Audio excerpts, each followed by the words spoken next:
So Andrew Cuomo, the former governor of New York, has finally sort of made sort of like an official decision to actually run as independent. We knew this, or sort of it was talked about for a while, pretty much since he lost in the Democratic primary.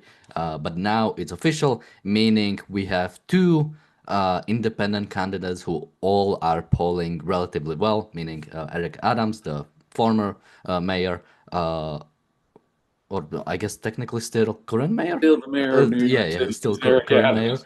He's the Uh, he's the incumbent, Daniel. yeah, yeah, and Andrew Cuomo, who is also running as an independent, and of course you also have Zoran Mamdani, who is running as a Democratic candidate, and Curtis Sliva, who's running as the Republican. Now, I think there's also one more candidate, but I think he's polling around 1%. So at least now, I don't think we'll need to talk about him that much. But yeah, Mamdani is still polling ahead in the most recent polls. And today we'll talk about what this means and what should happen and what might need to happen if we hope to not have somebody who actually commits to democratic socialism or sort of democratic socialism, which is simply just socialism, especially, and at some points even communism, especially if we cover some of his points. Joining me today is James Valiant. Welcome to the Daily Objective.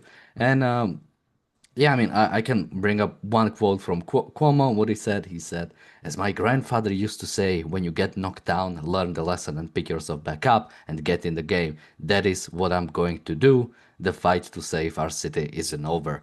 But he's deciding to run an independent, which the biggest worry is, of course, the spoiler, meaning the, let's say, I mean, it's kind of weird to call these people moderate, but sort of the moderate democratic voices, democratic votes split up so hard that the sort of the more radical votes, the more united radical votes actually manage to take over and give the mayoral seat to Mamdani. Of course, unlike the sort of what we've seen in the uh, Democratic primary for the mayoral place, this is not sort of this ranked vote will wait until somebody gets over 50%. No, whoever wins the plurality is going to be mayor, even if he has, I think currently Mamdani is polling around 40%. That would be enough to become mayor.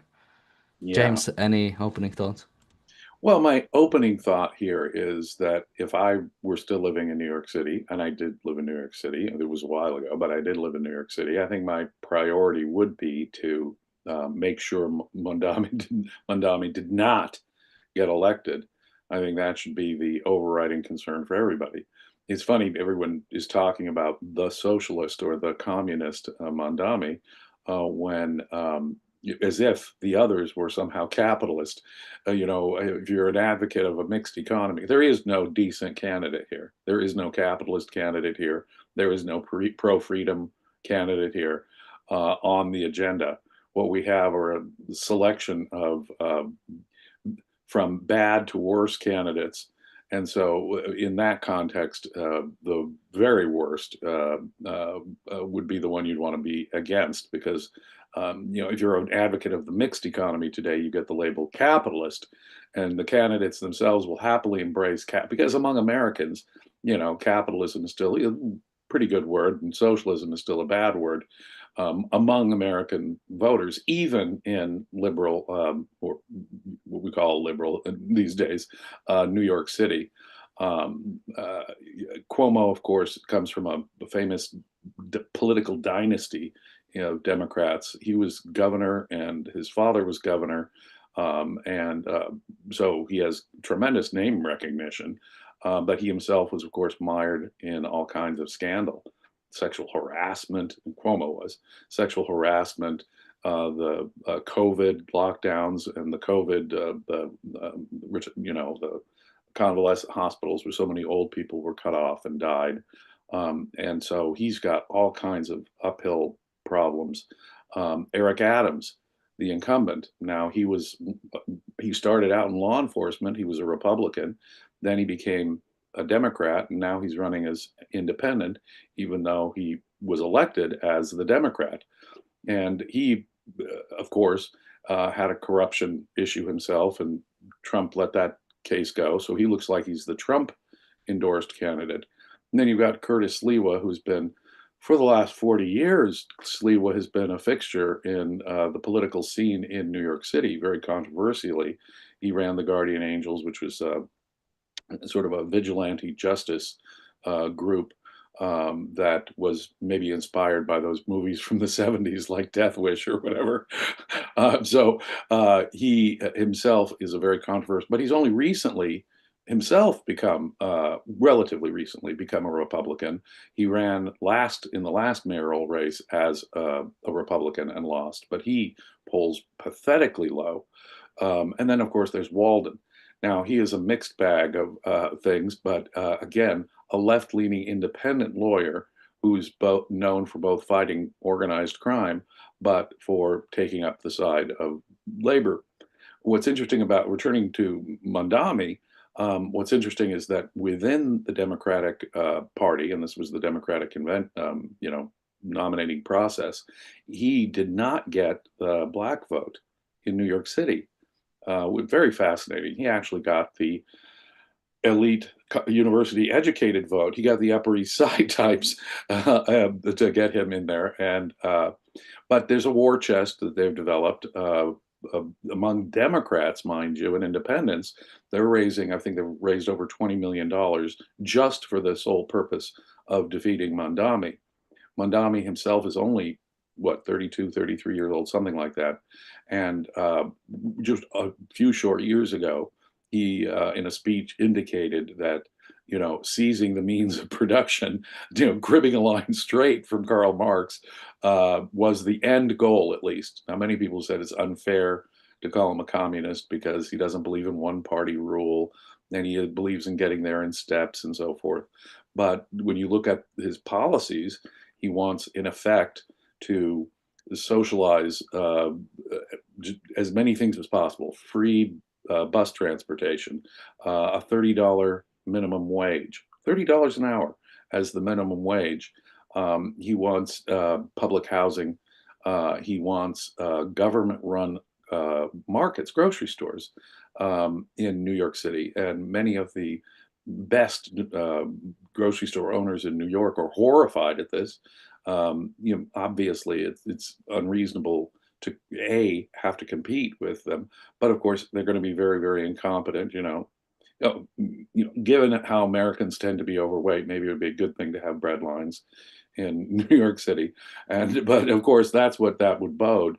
So the guy does advocate outright socialist policies like government provided, grocery stores, or increased public housing, or free childcare, or a $30 minimum wage, things of that sort. And he's frank about, now, those things are obviously unworkable and would be a disaster if he actually attempted to enact them.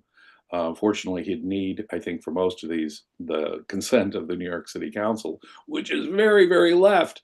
But even they might resist some of this. So I think when you look at the whole spectrum of candidates, the important thing is to keep Mamdani out. He's the son of now get this, of course, this is not going to be a surprise to viewers of our channel. He is the son of a Columbia anthropology and Africana studies professor. So he had the right kind of intellectual background, a Columbia, social sciences professor was his dad. And he's from South Asia. His ancestry is from South Asia. His mother is I think a Hindu from India. Now, he was born in Uganda, spent some time as a small kid in South Africa, but calling him, as he called himself apparently, in an effort to get into Columbia, which he did not succeed in doing, he called himself an African American, but that would be sort of as misleading as Mr. Elon Musk calling himself an African American. So, or who was it, Charlize Theron calling herself an African American? But on the other hand, he is very associated also and this is another thing which I think would be of concern to regular viewers of our channel. He is an enemy of Israel. He is an outright anti Semite.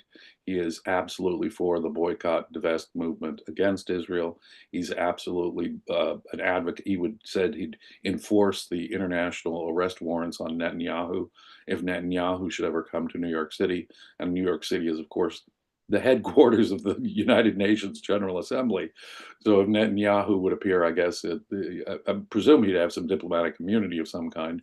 But if he should just come to visit New York City, Mamdani has said he would arrest Benjamin Netanyahu on those arrest warrants on all those international crime things that we've talked about. So the man is anti-Israel. The man's an anti-Semite. The man has encouraged the worst elements. He thinks that the protests, for example, the pro-Hamas protests we had in our countries were focused around universities were just a wonderful thing, and they're a matter of free speech. So I think it's now there's a agreement among Walden, one of the independent candidates, has said, look, by September or October, if we have polls that show that this guy is still leading the race, why don't we agree to get the heck out? Cuomo has shown some interest in that. I don't know if he's fully agreed to it at this point. I doubt that Curtis Sliwa would agree to that. And Eric Adams is on a mission from God. So, he's talking about faith a lot and going to churches to campaign, and he, F is for faith and not the F word they've used against him recently. So it would probably take some political bargaining, some offering of jobs or favors or something, those wonderful, honest backroom deals that politicians are famous for making, to really get at least three of these five candidates out, so that it would be only one major competitor to Mamdani, and frankly, I think that's probably their best bet. And as I say, if I still lived in New York City, my main goal would be keeping Mr. Mamdani out. It would be a disaster for the world's greatest city, for America's largest city. I've called it on this show a monument to American capitalism, and it really is. If you've ever seen the Manhattan skyline, if you've ever really enjoyed back in the day, it was an amazing, amazing city. I would go when I lived in New York City. I'd just go. I don't think you can do it anymore, but I'd go, downtown to the New York Stock Exchange and just watch the traders on the floor in the New York Stock Exchange for inspiration. Unfortunately, my attitude towards capitalism is no longer a mainstream view. And I don't regard any of these candidates as an advocate of capitalism or individual rights. But Mamdani is so bad that I think what we need to do is unite against his getting elected, and the election of any of these other guys would be comparatively better, however inferior they are, and however really bad some of them are, like Andrew Cuomo, in my mind. I mean, I couldn't even imagine myself saying I would vote for Andrew Cuomo a year ago if I lived in New York City. It would be, what do you mean vote for Andrew Cuomo? The man behind those nursing home deaths and the man behind the COVID lockdowns, but he won't get organized Democratic Party support. Obviously, the current governor and the attorney general are the ones who basically ousted Cuomo from being the governor, and now he's taking the great step down of running for mayor of New York City. So we have a motley crew of really sad array of candidates, but Mamdani is such a socialist. Now he says seizing the means of production is really the end goal. So he understands that in America today, you really can't get to seizing the means of production outright. And so he wants to get there in steps. But nonetheless, he is, in my view, clearly a Marxist, given the array of policies that he is advocating. Yeah, absolutely. Sorry, I had a really bad cough. Um, to bring up a few points. So first, yeah, you mentioned this sort of tacit support of capitalism that still is there. And yeah, I mean, I don't know if she did it recently, but I remember Elizabeth Warren calls herself a capitalist. And, if you look at like She is maybe like 2 points away from like Bernie Sanders when it comes to how much of a socialist she is. So yeah, Right. there is still this sort of like understanding that capitalism was good that sometimes politicians try to sort of appeal to. But yeah, nobody really does support capitalism. You No, no, no. mentioned the sort of the backroom deals, and I wouldn't even call it that. I think it's like a reasonable thing if like if you're running for an election. Hey, I step down. You give me a cabinet position. I think it makes sense. Like it's part of politics, right? You would rather have it, in a way it creates a more representative sort of situation since the guy who had a certain political power gets like a position and sort of people who wanted to vote for him get like their kind of influence. So I think Oh, that the world up front and open. Hey, oh yeah, Eric fair enough. Adams, if you drop out, I'll help you become police chief of New York City. Well, it's, I think, position he had before. There'd be nothing wrong with that if it's up front. It's what isn't seen, the Sure. seen and the unseen. It's the unseen deals that might be made about what they would do, for example, and whose friends would get their back scratched and whose friends would not.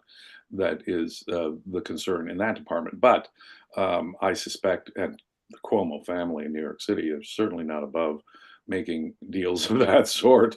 They've lived and breathed generationally. The Cuomo family in New York City, New York State, has lived and breathed that for some time. The capitalist word, the word capitalism, actually means to most Americans some form of the mixed economy. And it has been, and socialism is a bad word for Americans. So, but they're all really, if you ask me, advocates of varying degrees of socialism in the mixed, well, they're actually mixed economy candidates, but the various degrees of socialism. So the language has been so corrupted, but you see, words get associations. And so, what most Americans think of as capitalism, and this has been quite intentional on the part of the left, is the mixed economy. They'll call anything that isn't there, you say, has communism ever really? No, communism's never really existed. Now, anything else in the universe is capitalism. So anything that gets a bad name, a dirty name, is you can call it the National Socialist Party and be Adolf Hitler, and they'll say, "Oh, see, that's capitalism." Or the way Stalin ran Russia. You see, that's capitalism, or anything in the third world, which is the farthest cry from capitalism is capitalism, don't you know? Trying to give capitalism a bad Yeah, I name. mean, it reminds me of the idea that some people call Stalin's Russia as state capitalism, which is always very Capitalism. interesting to hear. Right. No, Uh, capitalism is the system where there's separation of economics and government. State and economics, like America has a separation of church and state. A true laissez-faire capitalism is what we mean by capitalism. The mixed economy doesn't get called socialism, which is far more apt, frankly, far more apt. True communism would be hard to pull off in reality. You can't be a full-time communist without a complete disaster happening to the economy. So while it's truly different variants of what I think is properly called a mixed economy, the term for what we have among these candidates is more aptly described as varying degrees of socialism than anything approaching capitalism. Pure capitalism is not on the ballot. we have a super chat from PC. Thank you so much. He says New York City, 1664 until 2025. Rest in peace. Well, let's hope we can still turn it around. And also, I believe originally it was not New York City. Was it New Amsterdam? It was New New Amsterdam, Amsterdam. right? It was the Dutch who first settled Yeah. it, settled But I Manhattan. don't want to go into that because we have way too little time. Just wanted to Yes, I mention a can't funny give you a point. whole history lesson on New York City, but it's a fascinating one.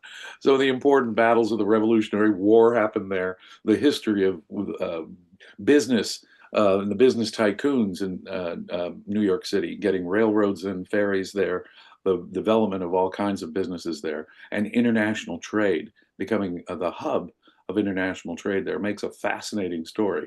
It really does. But We have a super chat from Bonnie. Thank you so much. A super chat from Jeff. Thank you so much. And a super chat from PC. He says, James, Texas is less woke than most of US. California, I'm sorry to say, is sinking into liberal mud. I wish California was liberal. It's progressivism.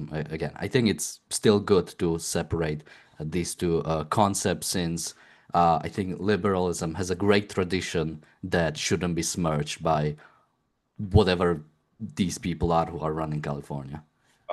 Yeah, these monsters who currently run California. But it's been a long time that monsters run. You know, if you try and develop any property within a certain distance of just the coast, you are in effect dealing with outright socialism. And, there's no question about it. And that's just the tip of the iceberg, the way they've mismanaged wild areas and water were directly related to the fires that happened in Los Angeles recently. The kind of protests that are a-okay. You can stop the Hollywood freeway, which goes right through downtown LA, and that's not a rights violation. That's a peaceful protest, and they can do worse, and it's still called free speech. So these people are monstrously on the left in California, and it's sinking. California used to be paradise on earth. It really was once upon a time. Talk about a wonderful place where Republicans would frequently get elected, and but in my lifetime, California has sunk to probably they have the highest levels of homelessness, the highest levels of poverty in the entire country. We used to have the highest standards for education. We used to be a beautiful state where there was, funny thing, the film industry back I want to say shortly after World War One moved from the New York City, New Jersey area to Hollywood, not only for its weather, because it's so sunny here quite often, but for the comparative economic freedom that they had. But that was 100 years, more than 100 years ago. So I want to go to some of the last thoughts, but first let me remind people again about the Irreplaceable Spark Conference. It's a conference that ARCUK is planning later this year, October 25th and 26th. And I shouldn't tell you about this. Let's listen from somebody who will be actually there to tell you a little bit about it. I'm Jim Brown. I'm a longtime supporter of Ayn Rand Center UK, which I think is doing an excellent job of bringing practical objectivism to many, many people.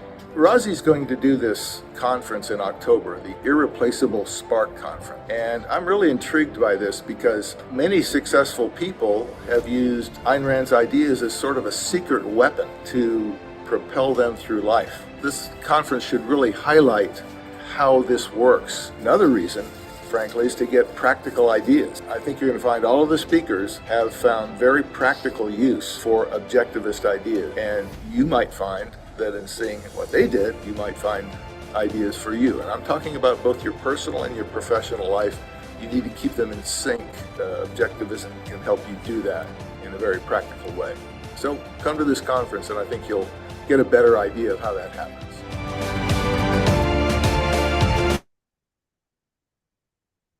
So again, that's objectivism.co.uk. You can find out more there about this. You can also use the code ARCUK Premium to get $100 off the premium ticket, and ARCUK VIP to get $200 off the VIP ticket. So make sure to check out objectivism.co.uk. And Not sure this is the right time to mention it's going to be happening in California. But what he says is absolutely correct. well, we'll try to bring a little bit of greatness back to Southern California, Exactly. specifically the Orange County. So, as I said, you can find out more on the website. We One of the also better have places in California, by the way, politically. we also have a super chat from Jeff. Thank you so much. He's been a member for 38 months, and he says, I hemmed and hawed about buying a ticket to your conference, but I can't justify it when my vehicles decided to become sick. Hope it goes great. Well, thank you so much. Hopefully your car will get better, and hopefully you'll get an opportunity to get there and still buy a ticket. People will be hearing more about this conference in the upcoming months until it happens. And actually, to find out more about it and to follow it, you can join our mailing list, AynRandCenter.co.uk/newsletter. The link to that is also in the chat. So yeah, check out the join our mailing list, and you'll be informed about anything that's happening with the conference or with anything else we are planning. James, to I guess to go to you, I also had a video ready, but we don't have to play it. It was him sort of explaining his idea for the government-owned stores. And again, well, I don't like the idea of assigned readings. When I was in high school, we had to read like Metamorphosis from Kafka, and but something that maybe more people should read is That Which Is Seen and That Which Is Unseen by Frederick Bastiat, because the idea of government-owned stores, I think, should have been solved about 200 years ago when believe the essay was written, yet we are still not only dealing with this, but it's an actual policy that might win the mayoral candidacy in New York.